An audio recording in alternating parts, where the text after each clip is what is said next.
အားလုံးပဲမင်္ဂလာပါခင်ဗျာ Audio ပိုင်စိမ်း YouTube Channel နဲ့ပြန်လည်ကြိုဆိုလိုက်ပါတယ်ကျွန်တော်ယနေ့တင်ဆက်ပေးခြင်းတဲ့အကြောင်းအရာလေးကတော့ကျွန်တော်ဘဝကိုပြောင်းလဲသွားစေခဲ့သောစောင်းပါလေးတစ်ပုဒ်ဖြစ်ပါတယ်ကျွန်တော်ဘဝကိုဘယ်လိုပြောင်းလဲသွားသလဲဆိုတာသိဖို့အတွက်ကျွန်တော်ရဲ့အကြောင်းလေးကိုအနည်းငယ်ပြောပြပါရစေခင်ဗျာကျွန်တော်ဟာတာမန်လေသမားမိသားစုကနေမွေးဖွားလာတဲ့လေသမားတစ်ယောက်ဖြစ်ပါတယ်ကျွန်တော်တို့ရွာမှာ10တန်းအောင်ရင်ကိုယ်စိတ်ကိုရှာပြီးအဝေးတင်တက်ကြတာများပါတယ်ကျွန်တော်မိသားစုကတော့ကျွန်တော်ကိုဒီတက်စီခဲ့ပါတယ်ဒီဆိုတာလေအားလုံးသိကြတဲ့အတိုင်းအဆောင်စိတ်ကျောင်းစိတ်တွေဟာအလွန်မှကုန်ကြများပါတယ်ကျွန်တော်မိသားစုဟာမရှိမဲ့ကြားကနေငွေကိုချွေတာပြီးတော့ကျွန်တော်ကိုကြောင်းထားပေးခဲ့တာဖြစ်ပါတယ်ကျွန်တော်ဟာတက္ကသိုလ်ကျောင်းသားဖြစ်တဲ့အချိန်မှာတင်ငယ်ချင်းတွေနဲ့တွားခြင်းနဲ့လာခြင်းနဲ့သုံးခြင်းနဲ့ဖြုံးခြင်းနဲ့ကျွန်တော်မိဘတွေကတော့ကျွန်တော်ထောက်ပံ့မပေးနိုင်ဘူးကျွန်တော်ရဲ့တပတ်စာအသုံးစရိတ်ဟာ1000တစ်လမှ4000ကျပ်ပဲရပါတယ်အဲ့ဒီအချိန်မှာကျွန်တော်အမြင်မှာကျွန်တော်မိဘတွေဟာကျွန်တော်ကိုကောင်းကောင်း support မပေးနိုင်ဘူးကျွန်တော်လိုအပ်တာတွေကိုမပေးနိုင်ဘူးဆိုပြီးတော့နေ့တိုင်းပဲအပြစ်တွေကြီးမြင်နေခဲ့ပါတယ်အဲ့လိုအပြစ်တွေမြင်ပြီးတော့ကျွန်တော်ဟာစာမကြိုးစားပဲဂိမ်းဆော့လိုက်တင်ငယ်ချင်းတွေနဲ့အလေလိုက်နဲ့ကျွန်တော်စာရည်လည်းကောင်းကောင်းမချက်ခဲ့ပါဘူးအဲ့လိုစာရည်ကောင်းကောင်းမချက်ခဲ့တော့စာမွေးပဲကြာခဲ့ပါတယ်အဲ့လိုဖြစ်နေတဲ့အချိန်မှာကျွန်တော်ဟာဒီဆောင်းပါးလေးကိုဖတ်မိလိုက်တဲ့အခါမှာလုံးဝအတုံးမကျတဲ့သူ့ရဲ့သားကအနာဂတ်ကာလသူ့ဘဝအတွက်ဘာတွေလုပ်နေပါသလဲဆိုတဲ့စာကြောင်းလေးဟာကျွန်တော်ကိုအတွေးအမြင်နေအများကြီးပြောင်းလဲသွားစေခဲ့ပါတယ်။ဆောင်းပါးအပြည့်စုံကိုတော့ဆက်လက်ခံစားပေးကြပါဦးခင်ဗျာ။ဆရာဖေမြင့်ရဲ့အုံနောက်နဲ့နှလုံးသားစာအုပ်ထဲမှာအတွေးကပ်ပြားဆိုတဲ့ဆောင်းပါးလေးပဲဖြစ်ပါတယ်။အတွေးကပ်ပြားကောလေးရောက်စနှင်းများတော့ကမူကျွန်တော်ကမကျေနပ်စိတ်ဒေါသစိတ်တွေများနေသည့်လူငယ်တစ်ယောက်ဖြစ်ပါသည်။ကျွန်တော်ဒေါသက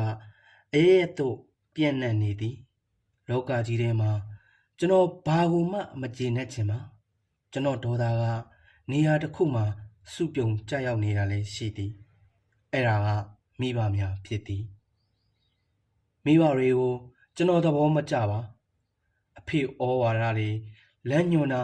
တုံတင်တာဆုံးမတာတွေအတွက်ကျွန်တော်အမြဲဒေါသထွက်နေရသည်မိဘကငွေကြေးမပြေစုံတော့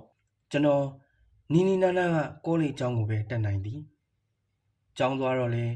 နေ့တိုင်းဘတ်စကားနဲ့ပဲသွားရသည်ဒီနေ့မှာတော့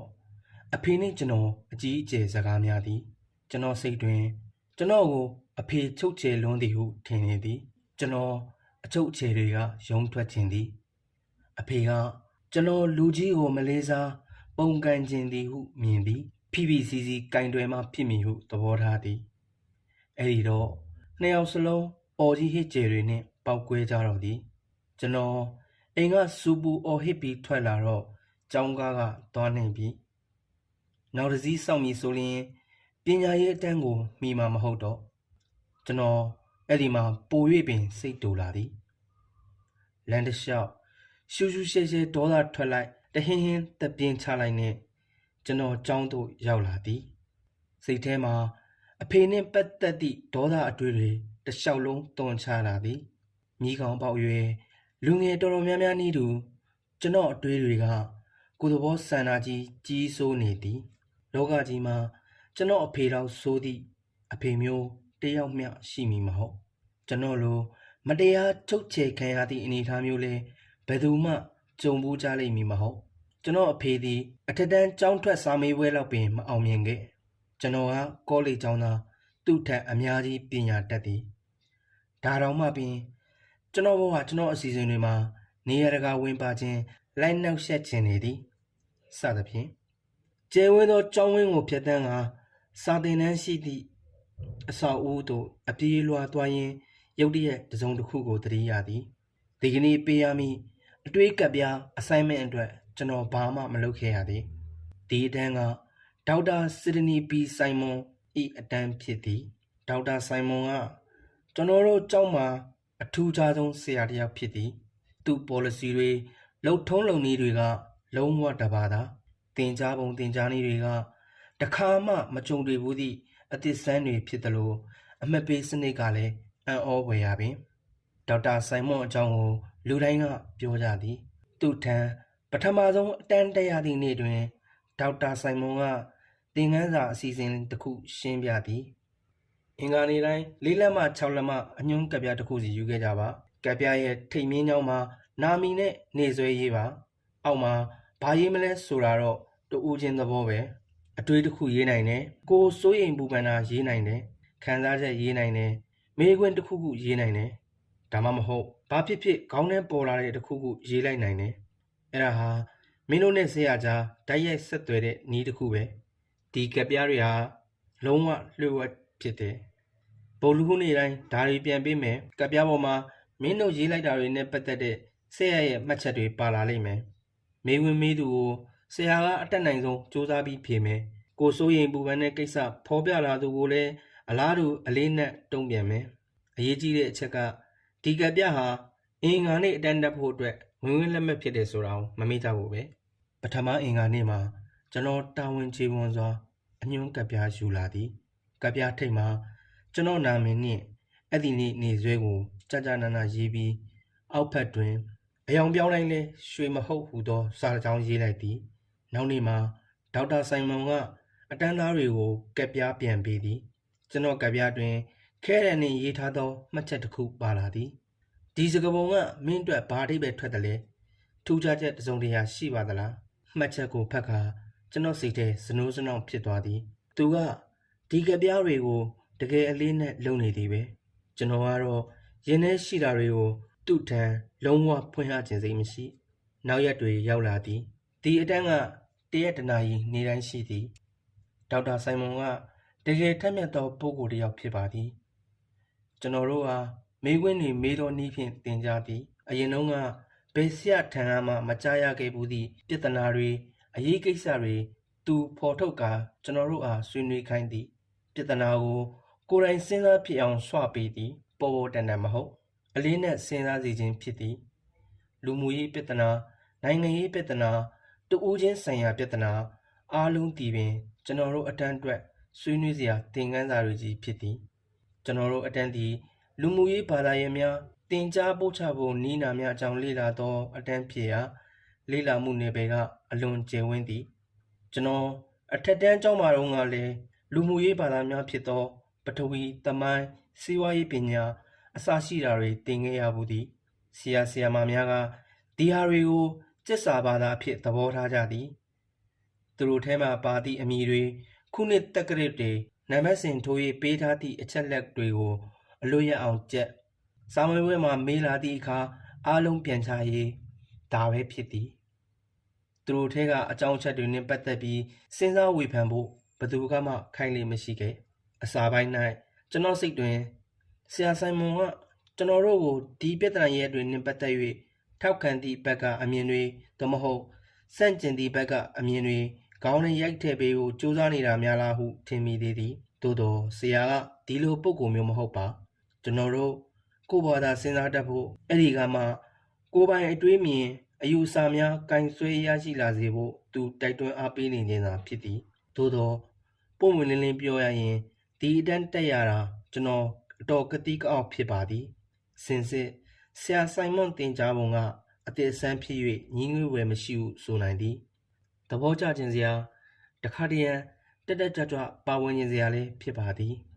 သို့တော့ဒီတင်ကြားပုံမျိုးမကြုံဘူးသည့်ကျွန်တော်မှာဆရာဆိုင်မွန်ကိုဘယ်လိုပုံစံမျိုးပြန်လဲတုံ့ပြန်ဆက်ဆံမိဟုသောဗျူဟာတရက်ချမှတ်နိုင်ခြင်းမရှိဖြစ်နေသည်ပုံမှန်အတန်းမှာအကောင်းဆုံးဘယ်လိုနေထိုင်ရမလဲဆိုတာကိုကျွန်တော်သိသည်ရှေ့ဆုံးအတန်းမှာထိုင်ဆရာလက်ချာကိုအရန်သဘောကျသည့်အကြောင်းပြော assignment တွေကိုဆရာပြောသည့်ပုံစံအတိုင်းတိတိကျကျတက်ရဲရိုက်ပြီးတင်ပြီးလျင်စားရီအလွတ်ကျက်ယခုဆရာအတန်းကတော့လုံးဝတခြားစီဖြစ်နေသည်အရင်အစဉ်ဆက်ကျွန်တော်သုံးဆွဲအောင်မြင်လာခဲ့သည့်နည်းတွေဒီနေရာမှာသုံးမရဖြစ်နေသည်ဒုတိယအင်္ဂါနေ့ရောက်လာပြန်သည်ကျွန်တော်ကပ်ပြားပေါ်မှာအချိန်မီတစ်ချက်ချုပ်လျင်ရင်းညှိမတင်ဟုရေးလိုက်သည် အချိန်မီတစ်ချက်ချုပ်လျင်ကိုးချက်ချုပ်ရတက်တာသည်နှင့်လှိမ့်နေသောကြောက်ခဲရင်းကြီးမတင်ဟုသောစကားပုံတစ်ခုကိုဖျက်ဆက်ပေးထားခြင်းဖြစ်သည်ဒါကလည်းဆရာကိုပြည့်ပြည့်ဝဝကိုးစားယုံကြည်ခြင်းမရှိသဖြင့်ဟာတာကလေးနှင့်ကိုဖုံးကာထားလိုက်ခြင်းဖြစ်သည်ကျွန်တော်ရင်းရင်းနှီးနှီးအယောတဝင်မဆက်ဆံခြင်းသည့်အခါမျိုးမှာကျင့်သုံးလေးရှိသည့်ကျွန်တော်ဤအကောင်းဆုံးကာကွယ်ရေးနည်းလမ်းတစ်ရပ်လည်းဖြစ်ပါသည်နောက်နေ့ကပ်ပြားပြန်ရသည့်အခါမှာတော့မင်းကြည်ရတာဟာတညံရှိပုံရတယ်အဲ့ဒါဟာမင်းအတွက်အရေးကြီးတဲ့အစိပ်ပိုင်းတစ်ရပ်ပဲလားဟူသောမှတ်ချက်တစ်ခုပါလာသည်သူဘာကိုဆိုလိုချင်တယ်လဲအခုလုပ်နေတာဘာသဘောလဲမူလာတန်းကျောင်းမှာစတင်ကယနေ့အထိကျွန်တော်အားကိုရေးကိုရာတွေပါလိုက်စိတ်ဝင်စားသည့်ဆရာမတယောက်မှမကြုံဘူးပါဒီဆရာဘာကိုအလိုရှိတယ်လဲကျွန်တော်စာသင်ဆောင်နဲ့အပြေးလွှားဝင်လာခဲ့သည့်အချိန်အတန်းစတာ10မိနစ်ခန့်ရှိနေပြီအခန်းအပြင်ဘဏ္ဍာလေးမှာကျွန်တော်မှတ်စုစာအုပ်ထဲကအညွှန်းကပ်ပြားလေးတစ်ခုထုတ်ယူသည်နာမီနှင့်နေဆွဲရေးသည်အဲ့ဒီနောက်ဘာတွေးရမလဲအသေးအတန်စဉ်းစားသည်ဒီအခါစောစောကအဖေနှင့်ရန်ဖြစ်ခဲ့သည့်အကြောင်းတစ်ခုပဲခေါင်းထဲပေါ်လာသည်ကျွန်တော်သည်လုံးဝအသုံးမကျသောသူတစ်ယောက်၏သားဖြစ်သည်ဟုရေးချလိုက်ပြီးအခန်းထဲအလင်းအမြန်ဝင်ခဲ့သည်ဆရာကဝင်ပေါက်အနီးမှာရက်ကအကြောင်းအရာတစ်ခုကိုဆွေးနွေးပြောဆိုနေကြဖြစ်သည်ကျွန်တော်ကိုမြင်တော့ကပ်ပြားလန့်တောင်းသည်ကျွန်တော်သူ့လက်ထဲထည့်ပေးလိုက်ပြီးကျွန်တော်နေရာမှာဝင်ထိုင်သည်နေရာမှာထိုင်မိသည်နဲ့တပြိုင်နက်ကျွန်တော်အကြီးကျယ်တုန်လှုပ်ခြောက်ခြားသွားသည်ငါဘာတွေလုပ်လိုက်မိပါလဲကပ်ပြားကိုပေးလိုက်မိပြီအဲ့ဒါအကြီးကျယ်ပြဿနာဒီကိစ္စဖွင့်ပြောဖို့ကျွန်တော်လုံးဝစိတ်ကူးမရှိခဲ့ယခုတော့ကျွန်တော်ဒေါသအာဃာတတွေသူတီးသွားတော့မည်ကျွန်တော်အဖေအကြောင်းကျွန်တော်ဘဝအကြောင်းသူတီးသွားတော့မည်အဲ့ဒီနေ့အတန်းထဲကတခြားကိစ္စတွေကျွန်တော်ဘာတစ်ခုမှသတိမရကျွန်တော်ခေါင်းထဲကြီးစိုးနေသည်ကကပ်ပြားကိစ္စသာပဲဖြစ်သည်အဲ့ဒီညတညလုံးပင်အမျိုးအမည်မဖော်ပြနိုင်သည့်တုန်လှုပ်ခြောက်ခြားမှုတစ်ခုကြောင့်ကျွန်တော်အိပ်မရနိုင်ခဲ့ဒီကပ်ပြားတွေကဘာအဓိပ္ပာယ်လဲဘာရည်ရွယ်ချက်လဲငါဘာကြောင့်အဖေအကြောင်းကိုသူ့ကိုသွားပြောမိလိုက်တယ်လဲတကယ်လို့သူသာအဖေကိုဆက်သွယ်စကားပြောခဲ့ရင်ဘယ်နဲ့လုပ်မလဲဒါတွေသူနဲ့ရောပါဆိုင်တယ်လဲသူများကိစ္စတွေသူဘာပတ်သက်ဆရာလို့တယ်လဲဗုဒ္ဓဟူးမနဲ့ရောက်လာသည်စိတ်မဖြောင်းတစ်ဖြောင်းနေမင်းကြောင်းသွားဖို့ကျွန်တော်ပြင်သည်အတန်းထဲကျွန်တော်အချိန်စောစီးစွာရောက်လာသည်အတန်းထဲမှာနောက်ဖက်အဝေးဆုံးထိုင်ကအတန်းနိုင်ဆုံးပုံရှိုးချင်စိတ်ပေါက်နေသည်အတန်းစသည်ဒေါက်တာဆိုင်မွန်ကအတွေးကပ်ပြားတွေပြန်လိုက်ပေးသည်ကျွန်တော်ကပ်ပြားကိုဇပွဲပေါ်မှာမှောက်လျက်ချသွားသည်ဒါလည်းသူ့ထုံးစံပဲဖြစ်သည်ကပ်ပြားကိုကျွန်တော်ကောက်ကင်လိုက်သည်သို့တော့လှန်ရပင်ခက်နေသည်ကပ်ပြားကိုကြည့်မိသည့်အခါမှာတော့သူရေးထားသောစာကိုဖတ်မိသည်လုံးဝအသုံးမကျသောသူရဲ့သားအနာဂတ်ကာလသူ့ဘဝအတွက်ဘာတွေလုပ်နေပါသလဲတဲ့ကျွန်တော်လုံးဝအရှိတ်ထိုးခံလိုက်ရသလိုဖြစ်သွားသည်တနေ့ကျွန်တော်ကျောင်းသားတမကလက်ဖက်ရည်ဆိုင်မှာအခြားတငယ်ချင်းများနဲ့အတူတမိတမောထိုင်ကကျွန်တော်မိဘတွေကြောင့်ပေါ်ပေါ်ရသည့်ကျွန်တော်ပြဿနာတွေအကြောင်းပြောဆိုလေးရှိခဲ့သည်သူတို့ကလည်းအလားတူအကြောင်းအရာတွေကျွန်တော်နှင့်ပြန်လည်မျှဝေကြစမြဲဖြစ်သည်ဘယ်သူမှဘသူ့ကိုကိစ္စကိုတာဝန်ယူဖို့ကောင်းသည့်အကြောင်းပြောလေးမရှိခဲ့တကယ်ကကျွန်တော်တို့အားလုံးပင်မိဘကိုအပြစ်ပုံချသောအလုပ်ကိုတညီတညွတ်လောက်ကရေးသားခိုးနေခြင်းဖြစ်သည်ပြဿနာမှန်သမျှသည်ကျွန်တော်တို့မိဘတွေ၏ချိုးယွင်းချက်တွေကြောင့်ကြီးဖြစ်နေသည်စာမေးပွဲမှာအမှတ်ကောင်းကောင်းမရလျင်အမေကိုအပြစ်တင်သည်ထောက်ပံ့ရေးအလုပ်တစ်ခုရတော့မလို့နဲ့မရလျင်အဖေကိုအပြစ်တင်သည်ကျွန်တော်ကမိဘတွေနေရာမကျသည့်အကြောင်းအမြဲပြော၍အပေါင်းအသင်းတွေကလည်းအရန်နားလေသဘောပေါက်သည့်လက္ခဏာဖြင့်ခေါင်းတညညနားထောင်ကြသမည်ဖြစ်သည်ကျွန်တော်အတွက်ကျောင်းစရိတ်ရှာဖွေပေးနေသည့်မိဘတွေသည်ဘာတစ်ခုမှမတက်သည့်ပဲနေရာတကာလိုက်ပြဿနာရှာနေကြသူများဖြစ်သည်သို့သောပါမောက္ခစီဒနီဆိုင်မွန်၏အလွန်ရိုးစင်းသလိုထင်ရသောမိကွန်းကကျွန်တော်မှုတ်ထားသည့်အဲ့ဒီလေးဦးပေါင်းကိုထိုးဖောက်ပစ်ခဲ့သည်သူကပြဿနာ၏တောချက်ကိုအမိရစုပ်ကင်သည်ကိစ္စကဘသူကိစ္စလဲမင်းပြဿနာကိုဘသူတာဝန်ယူရမလဲဟု၍ဒဲလိုမေးချလိုက်ခြင်းပင်အဲ့ဒီနေ့ကတမကလက်ဖက်ရည်ဆိုင်ဘက်သို့ခြေဦးမလဲပြတော့ပဲအိမ်စီတန်းပြန်လာခဲ့သည်လူကစိတ်သက်ကြနေသလို နည်းနည်းနှိပ်ကွက်ခံထားရတယ်လို့ဖြစ်နေသည်တညက်နေလုံးဒီကိစ္စကိုပဲတအုံတွေးမိနေသည်အမေပြောခဲ့ဘူးသည့်စကားတစ်ခွန်းကိုလည်းအဖန်ဖန်သတိရနေသည်တန်းကြွယ်တထေးကသူ့ကုံသူဖော်ခြင်းတဲ့အခါကိုထုကိုကြုံသမားတဲ့အမှုဖြစ်ပြီးဖမ်းခံလိုက်ရပြီဆိုတဲ့အခါကျတော့ငယ်ငယ်တုန်းကဇယိုက်ကျန်းတဲ့မိဘတွေနဲ့ကြီးပြင်းခဲ့ရလို့ပါတဲ့ဘဝအတွက်တကယ်အပြောင်းလဲကြီးတစ်ရက်ကိုကျွန်တော်ကြုံတွေ့ခဲ့ရခြင်းဖြစ်သည်ဟုပြောခြင်းလာပါသည်သို့သောဒီလိုပြောလျင်အတိအကျမှန်မီတော့မဟုတ်ပါဒေါက်တာဆိုင်မွန်၏မှတ်ချက်ကရည်ရှိဆွဲကဖြည်းဖြည်းချင်းအာနိသင်တက်ရောက်ခဲ့ခြင်းသာဖြစ်ပါသည်နောက်ရက်တစ်ပတ်အတန်းကြာအောင်သူ့မှတ်ချက်စကားကကျွန်တော်ကောင်းနေခဏခဏပေါ်လာနေသည်စိတ်ထဲမှာဟိုကိစ္စဒီကိစ္စတွေအတွက်အဖေအားအပြစ်တင်စကားဆိုမိတိုင်းကိုရင်းမှအတန်တန်ကဟုတ်ပြီမင်းပြောတဲ့အတိုင်းမင်းအဖေကဘယ်နေရာဘယ်တစ်ခုမှမကောင်းဘူးပဲထားပါတော့မင်းရောမင်းကိစ္စအတွက်ဘလောက်ကြာကြာအဖေကိုကြီးပုံချပြီးရှောင်းတိန်နေနိုင်မယ်ထင်တယ်လဲဟူ၍လှမ်းမေးတာကြားနေရသည်တဖြည်းဖြည်းကျွန်တော်အတွေ့တွေပြောင်းလဲတစ်ထက်ပြောင်းလဲလာခဲ့သည်ကျွန်တော်ပြစ်တင်ဝေဖန်စကားတွေပြောလွန်းတာကိုယ့်ဘာသာကြားလာသည်ဒီနောက်မှာတော့ကိုအကြောင်းကိုသဘောပေါက်လာသည်ကျွန်တော်ဘဝမှာကျွန်တော်ကိုကျွန်တော်အဓိကပုံကိုနေရာကမထားမိပါကလားကျွန်တော်ဒီပြုလုပ်သူမဟုတ်အပြုကံဖြစ်နေခဲ့ပါသလားဆိုတာကိုကျွန်တော်မြင်လာသည်ဒီအခါကျတော့ဒေါက်တာဆိုင်မွန်အတန်းထဲမှာတော့ငါထပ်ပင်ပို၍မတက်မတာခံစားရသည်ကျွန်တော်ရုပ်သေးရုပ်တရုပ်မဖြစ်ခြင်းပါကိုကစတွင်ပြုလုပ်သူသာဖြစ်ခြင်းသည်သူတစ်ပါးလောက်ရက်ကိုလိုက်၍တုံ့ပြန်လှူရှားသူမျိုးမဖြစ်ခြင်းပါသို့သော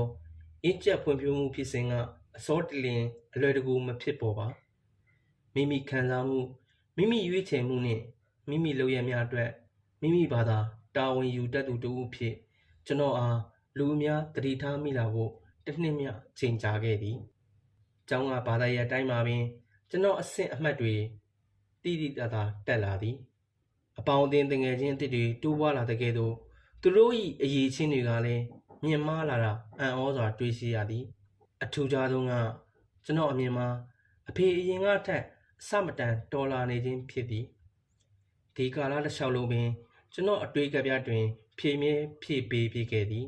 ထူးခြားလာသောဒီဆရာထံ၌နောက်ထပ်အတန်တန်ထက်တက်သေးသည်ကျောင်းနေခဲ့သည့်တတန်တစ်လျှောက်ဆရာအတန်းမှာကျွန်တော်အကျိုးစားဆုံးဖြစ်ခဲ့သည်အပတ်စဉ်ပေးရသည့်အတွေ့အကြုံများနှင့်အတူပို၍အဖြေရှာရခက်သောပြဿနာမေးခွန်းတွေကျွန်တော်ဆက်၍ရရှိခဲ့သည်နှစ်အတန်းကြာပြီးနောက်မှာတော့ကျွန်တော်တိုးတက်မှုကကျွန်တော်ဘာသာပင်အံ့အားသင့်သလောက်ရှိခဲ့ပြီငကိုကအတန်းထဲမှာတိုးကတီကမြလောက်ပင်နိုင်ရှိခဲ့သောကျွန်တော်သည်ထူးချွန်သောကျောင်းသားတဦးဖြစ်လာပြီးအဲ့ဒီနောက်တွင်မူအောင်မြင်သောဆရာတဦးဖြစ်ပါအတိမတ်ပြုခံလာခဲ့ရသည်ငကိုကအမြဲမကြေမချမ်းဖြစ်နေသည့်ဘဝအတွက်လှုပ်တင်လှုပ်ထိုက်သည့်အလုံးမှန်သမျှကိုအမြဲရှောင်ဖယ်နေခဲ့သောကျွန်တော်သည်ယခုတော့ထက်တန်တက်ကြွသူရည်မှန်းချက်ရှိသူရွှင်ပြလန်းဆန်းနေသူတူဖြစ်လာခဲ့ပြီဖေနှင့်ကျွန်တော်ကြားဆက်ဆံရေးသည်လည်းအလားတူပင်လုံရာရာကြီးပြောင်းလဲသွားခဲ့သည်ရခင်ကချုပ်ချယ်သည်ထင်ခဲ့ရမှယခုတော့အဖေကျွန်တော်အတွက်စိုးရိမ်ပူပန်ခြင်းကျွန်တော်ကိုဂရုစိုက်ခြင်းသာဖြစ်သည်ဟုမြင်လာခဲ့ပြီကျွန်တော်အားထိန်းချောင်းပေးရန်အတွက်အဖေမှာချောမွေပြေပြေသောနီလန်းများမရှိခဲ့တာမှန်တော်လေစေတနာမေတ္တာရင်းခံကကြီးမားလာသည်ဆိုတာကျွန်တော်သဘောပေါက်ခဲ့ပြီဖေနှင့်ရန်ဖြစ်တာတွေတဖြည်းဖြည်းလျှော့လာသည်နောက်ဆုံးလုံးဝပျောက်ကွယ်သွားသည်အဖေသည်အမျှော်မြင်ရှိ၍သားသမီးကိုလည်းချစ်တတ်သောဖခင်ကောင်းတစ်ယောက်ဖြစ်ကြောင်းကောင်းစွာသိနားလည်ခဲ့ပြီဒီအရာအလုံးပင်အလုံးရိုးစင်းသလိုထင်ရသည့်ဆရာမေးခွန်းတစ်ခုကအစပြုခဲ့ခြင်းဖြစ်ပေသည်